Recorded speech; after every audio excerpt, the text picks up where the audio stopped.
ఈరోజండి మన topic sciatica pain. చాలా మందిలో ఈ ప్రాబ్లమ్ ఫేస్ చేస్తా ఉంటారు. బయట కూడా చెప్పుకోలేరు. బయట అలోపతి డాక్టర్స్‌ని కలుస్తా ఉంటారు. బట్ ఈరోజు నేను చెప్పినట్టు చేయండి. ఆయుర్వేదంలో నేను చెప్పిన విధానంలో మీరు ట్రీట్మెంట్ తీసుకుంటే ష్యూర్‌గా మీరు ఈ ప్రాబ్లమ్ నుంచి బయటపడతారు. ఎటువంటి ఆపరేషన్‌లు కూడా అవసరం లేదు అంటున్నారు. శ్రీ చరక ఆయుర్వేదిక హాస్పిటల్ ఎండీ కృష్ణప్రసాద్ గారు. సో సార్ ద్వారా అసలుకి ఈ ట్రీట్మెంట్ ఎలా ఉంటది? ఎలా ట్రీట్మెంట్ తీసుకుంటే మీరు ఈ ప్రాబ్లమ్ నుంచి బయటపడతారో తెలుసుకుందాం. నమస్తే సార్. నమస్కారం అండి. Sciatica pain. మీరు చెప్పినట్టు ఆయుర్వేదంలో ట్రీట్మెంట్ తీసుకుంటే షూర్‌గా ఆ ప్రాబ్లమ్ నుంచి బయటపడతారు. మినిమమ్ ఇంజెక్షన్ కూడా అవసరం లేదు. అండ్ ఆపరేషన్ కూడా అవసరం లేదంటున్నారు గదా! అది ఎట్లా పాసిబులో మన ప్రేక్షకుల కోసం తెలియజేయండి. ఇప్పుడు సింపుల్‌గా నేనంటే ఆయుర్వేదిక్‌లో ఉన్న ట్రీట్మెంట్స్ అవి. ఇప్పుడు ప్రతి సిస్టమ్‌లో కొన్ని రోగాలకి బాగా తగ్గుతది. ఇప్పుడు ఎమర్జెన్సీ ఉంటుంది. అలోపతి వైద్య విధానానికి వెళ్ళాల్సింది ఎవరైనా సరే. నేను మీతో ఇంటర్వ్యూ చేస్తున్నా. సడెన్‌గా నాకేదో ఎమర్జెన్సీ అయింది. Okay sir. నేను ఆయుర్వేదం ట్రీట్మెంట్ తీసుకుంటే ఆయుర్వేదిక్ అంటే అంత ఫాస్ట్ రిలీఫ్ అనేది ఉండదు కాబట్టి ఎమర్జెన్సీ వచ్చినప్పుడు అలోపతికి విధానానికి వెళ్ళాల్సిందే. Okay sir. ఎమర్జెన్సీ బయటకు వచ్చిన తర్వాత మళ్ళీ ఇంకోసారి ఎమర్జెన్సీ రాకుండా ఏం చేయాలి? అంటే ఆయుర్వేదానికి వెళ్ళాలి. ఓకే. అంటే ఎమర్జెన్సీ సిచ్యువేషన్‌లో ఎళ్లి తీసుకోవడం, ఇంజెక్షన్ తీసుకోవడం తప్పు కాదు కానీ, ఆ ఇంజెక్షన్ తీసుకున్న తర్వాత అదే ట్రీట్మెంట్ అనుకోకూడదు పేషెంట్లు. Okay sir.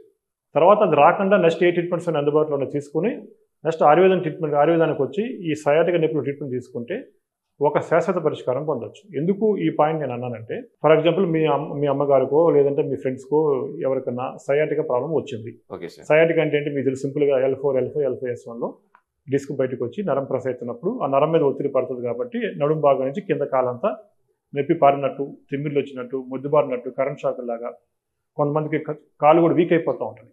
ఇంకా సివియర్ స్టేజ్లో ఉన్నప్పుడు మలమూత్రాలు కూడా కంట్రోల్ లేకుండా అయిపోతూ ఉంటుంది. Okay sir. ఇవన్నీ కూడా మనకి L4, L5, L5S1లో డిస్క్ బయటకు వచ్చి నరం ప్రెస్ అవుతున్నప్పుడు వచ్చే సిమ్టమ్స్. ఇప్పుడు జనరల్గా సర్జరీ అంటే ఏం చేస్తారు అలోపతి వైద్య విధానం వాళ్ళు? ఒక నడుము నొప్పి వచ్చి రాగానే దానికి ఫస్ట్ ఏం చేస్తారు? పెయిన్ కిల్లర్స్ ఇస్తారు. తర్వాత బెడ్ రెస్ట్ తీసుకోండి అంటారు. బరువులు ఎత్తద్దు, బరువులు దించొద్దు, ఎక్కువ వంగటము లేవటం చేయొద్దు అంటారు. ఇప్పుడు ఇవన్నీ ప్రాక్టికల్‌గా జరుగుతాయా? వంగకుండా లేవకుండా ఈ 24 అవర్స్ బెడ్ రెస్ట్ ఎవరు తీసుకుంటారు వాళ్ళ రోజులు చెప్పండి. కష్టం సార్ అది. మనకున్న దైనందిక కార్యక్రమాల్లో 24/7 మనకి నిద్రపోవాలి, మంచం మీద పడుకొని ఉండండి అంటే ఇంపాసిబుల్ అది. చెప్పే డాక్టర్ కూడా చేయలేడు. అది అందరికీ తెలిసిన విషయమే. Yes sir. ఇంత చేసిన తర్వాత ఫైనల్‌గా ఏమవుతుంది? ఆ డిస్క్ బయటకు వచ్చి నరం బాగా ఒత్తుకుపోతున్నప్పుడు ఇక మీకు తప్పదు. ఆ డిస్క్‌ని కట్ చేసి నరాన్ని ఫ్రీ చేయాలి. మీరు వచ్చేసేయండి ఇంకా ఆపరేషన్ చేసేద్దాం అంటారు. పోనీ ఆపరేషన్ చేసినా ఈ వెన్నెముక సమస్య తగ్గుతుందంటే చేసే డాక్టరే చెప్తారు. గ్యారంటీ చెప్పలేము. ఈ ప్రాబ్లం ఎందుకు గ్యారంటీ చెప్పరంటే సింపుల్‌గా చెప్తా. మన మెడలో ఒక పూసల దండం మనం వేస్తాం. Okay sir. పూసల దండ వేసినప్పుడు ఏదో కారణం వల్ల మా పూసల దండలో ఒక పూస బయటకు వచ్చేసింది అనుకోండి. ఆ టైట్‌గా ఉన్న పూసల దండ కూడా లూజ్ అయిపోతుంది. యెస్. లూజ్ అయిపోయి మిగతా పూసలు కూడా అటు ఇటు జరుగుతూ ఉంటాయి. కదులుతా ఉంటాయి అది సార్. కదులుతూ ఉంటాయి. సేమ్ వెన్నెముకలు జరిగేది కూడా అదే. ఇప్పుడు డిస్క్ బయటకు వచ్చింది కదా అని L4 దగ్గర, L5 దగ్గర డిస్క్ బయటకు వచ్చిందని కట్ చేసి తీసేసాం అనుకోండి. దాని పైన ఉన్న డిస్కులు, కింద ఉన్న డిస్కులు కొన్ని రోజుల తర్వాత లూజ్ అయిపోతాయి. లూజ్ అయిపోయి సమస్య కింద డిస్క్ కానీ రావచ్చు, పై డిస్క్ ఎక్కువ అయ్యే అవకాశం ఉంటది కదా సార్. డెఫినెట్‌గా ఎక్కువ అవుతుంది. ఎందుకంటే ఇదంతా కనెక్షన్ మెడ నుంచి నడుము దాకా వెన్నెముక అంతా కూడా ఉదాహరణకు లింక్ ఉన్న పార్ట్ అది. కాబట్టి వెన్నెముక సమస్యలకి అది ఐదర్ మెడ నొప్పులు కానివ్వండి, నడు నొప్పులు కానీ వెన్నెముక సమస్యలకి ఆపరేషన్ అనేది పరిష్కారం కాదు. యెస్. పరిష్కారం ఏంటి అంటే ఆయుర్వేదంలో చెప్పిన ఈ కేరళ పంచకర్మ చికిత్సలు. మేమేం చేస్తాము? L4, L5 దగ్గర కొన్ని L5S1 డిస్క్ జరిగింది కదా అని చెప్పి ఆ ఒక్కదాని దగ్గర ట్రీట్మెంట్ చేసేది ఉండదు. యూనిఫామ్‌గా మెడ నుంచి నడుము దాకా వెన్నెముక మొత్తానికి కూడా అలైన్మెంట్ చేస్తాం. Okay sir. అలైన్మెంట్ చేయటం వల్ల ఏమవుతుందంటే అక్కడ ఎక్కడైతే డిస్క్ బయటకు వచ్చి నరం ఒత్తిపోతుందో ఆ ఏరియాలో ప్రాబ్లం తగ్గుతుంది.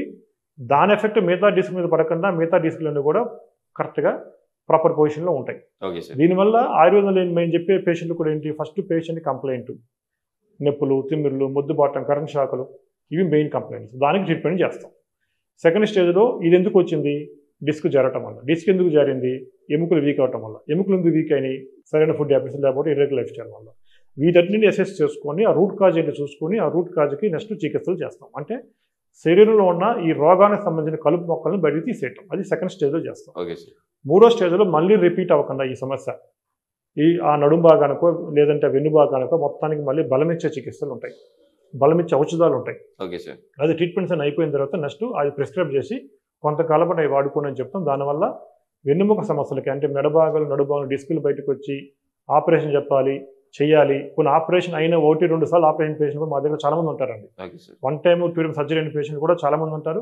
కొంతమంది పేషెంట్లు అయితే ఈ మెడ భాగాన బాగా దెబ్బ తగిలి చేతులు చచ్చిపోయిన పేషెంట్లు కూడా ఎంతమందికి ఇక్కడ మన హాస్పిటల్ ట్రీట్మెంట్ చేసాం వాళ్ళందరూ కూడా ఏ రకమైన సైడ్ ఎఫెక్ట్స్ లేకుండా, ఏ రకమైన ఇతరత్ర ఇబ్బందులు ఏమీ రాకుండా, ఈ పేషెంట్ యొక్క కంప్లైంట్ ఎందుకు వచ్చింది, మళ్ళీ రాకుండా ఏం చేయాలి, ఈ 3 స్టేజ్లో ట్రీట్మెంట్ అనేది డివైడ్ చేసి ఒక శాశ్వత పరిష్కారం అనేది మన శ్రీ చరక కేరళ ఆయుర్వేద వైద్యశాలలో గత 21 years నుంచి మనం చేస్తూ ఉన్నాం ఇక్కడ. సార్ నిజంగా గ్రేట్ థింగ్స్ అది. ఇన్ని సంవత్సరాల నుంచి ఇంత మన ప్రేక్షకులకి అండ్ చాలా మంది ప్రజలకు మీరు సేవ చేస్తూ ఉన్నారు. సో ఇంత మంచి ఇన్ఫర్మేషన్ మన ప్రేక్షకుల కోసం తెలియజేసినందుకు థ్యాంక్ యూ సార్.